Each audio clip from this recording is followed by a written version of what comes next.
Hey there, this is Freddy with 5280scuba.com. Fins haven't changed in decades, right? Wrong. Get to it in just a minute.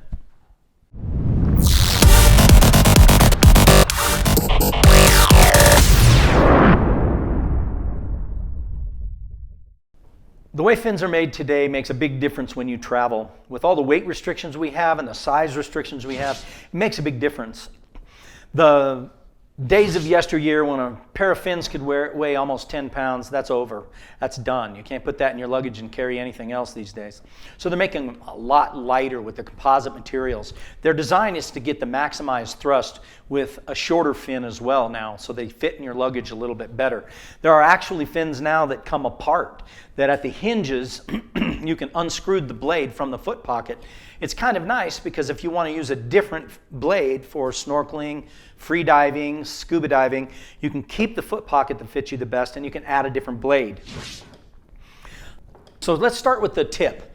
You see some that are convex, some that are concave. The idea that they're doing this for is to elongate the thrust surface. So this line is longer than a straight line. It gives you a little bit more thrust surface. Okay? Now, it can be done this way as well.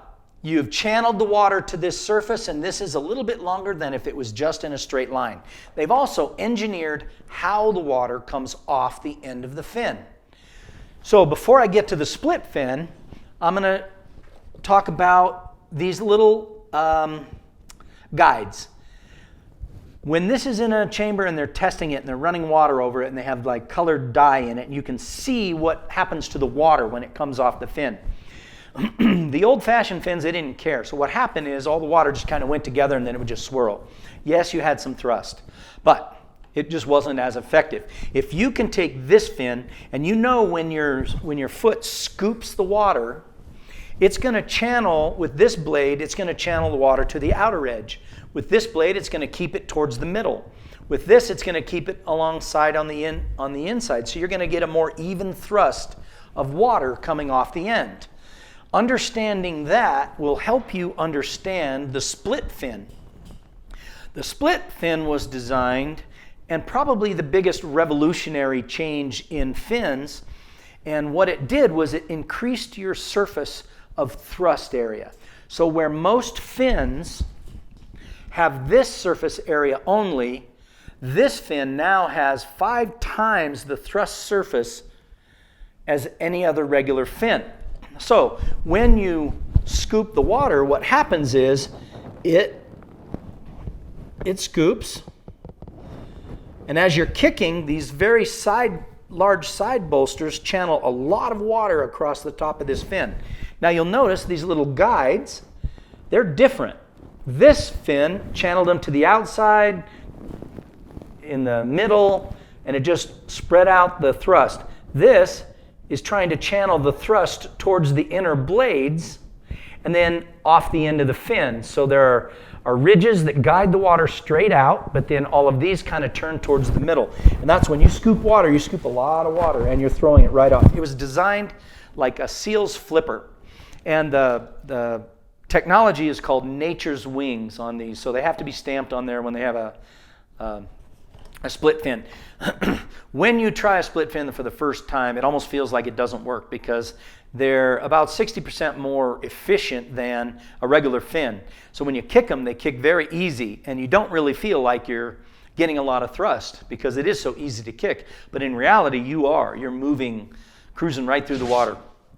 Okay, next, the foot pocket. You can see, even in these fins here, the way the foot pocket, some put more of the foot pocket underneath, some put more of the foot pocket on top. It's really the design on how the blade scoops and catches the water, and then how the water from inside the foot pocket drains. Some are more open. It's important that it's comfortable. It's important that it is material that's not going to break down because your foot pushes hard on this, so it needs to be comfortable on the top. A scuba diving fin is meant to have a booty inside, so it'll protect your upper part of your foot.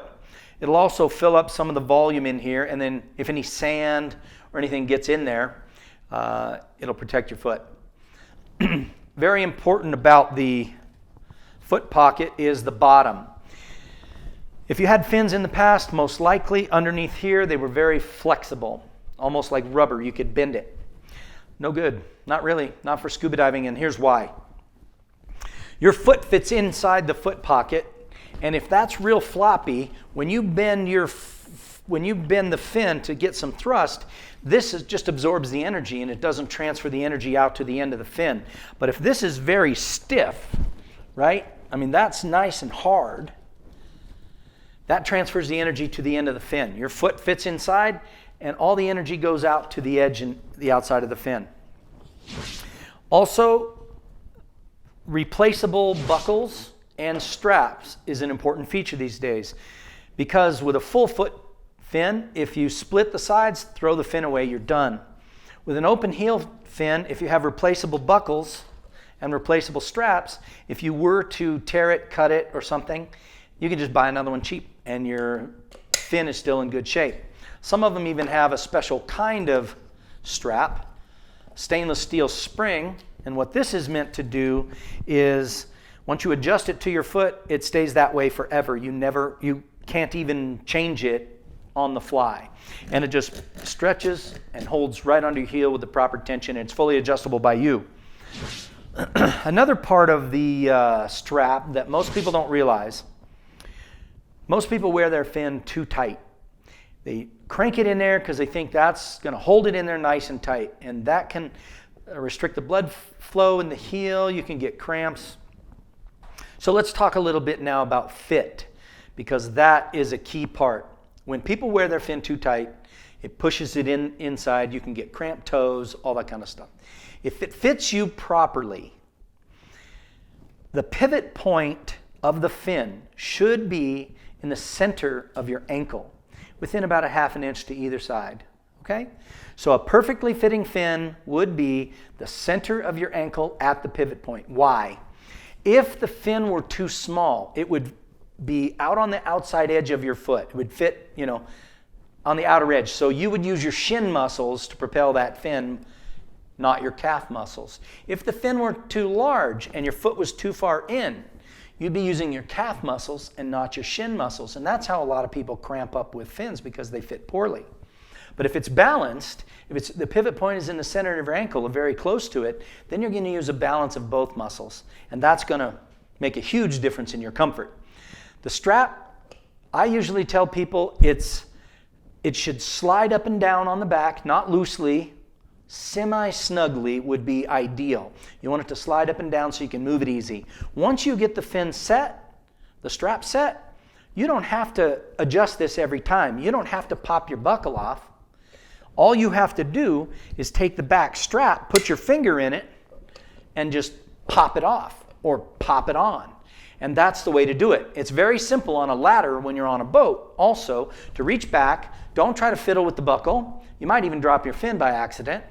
Grab that strap, your fingers through the hole, pop it off, and then put your wrist through it and climb up the ladder.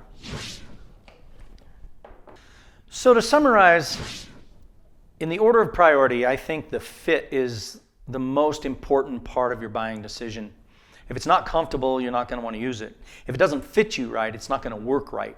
If the foot pocket's too big, it's going to wave and it's going to move differently. And so the fit is the absolute most important part for you. Next would be the materials that it's made out of, even more so than the design. Because if you were doing leg lifts with something that was solid rubber and weighed 8 pounds, you could do far less of them than if you had something that was silicone and it was only 2 pounds, right? And that's basically what you're doing underwater. You're kicking that weight continually. And then the design can make a very large difference. The more efficient the fin, the better your dive experience. If you can stretch your dive a little bit longer, you actually get more value underwater. If you normally dive for 45 minutes per tank, and just by using a fin would increase that by another 10 minutes, you're getting more of your money's worth in that dive. So those are the orders of importance. Well, we've covered the recreational diving fin and snorkeling fin. You made it this far. Congratulations. If I missed something, or you have something to add, could you just please leave it in the comments below? That would help everybody out a bit.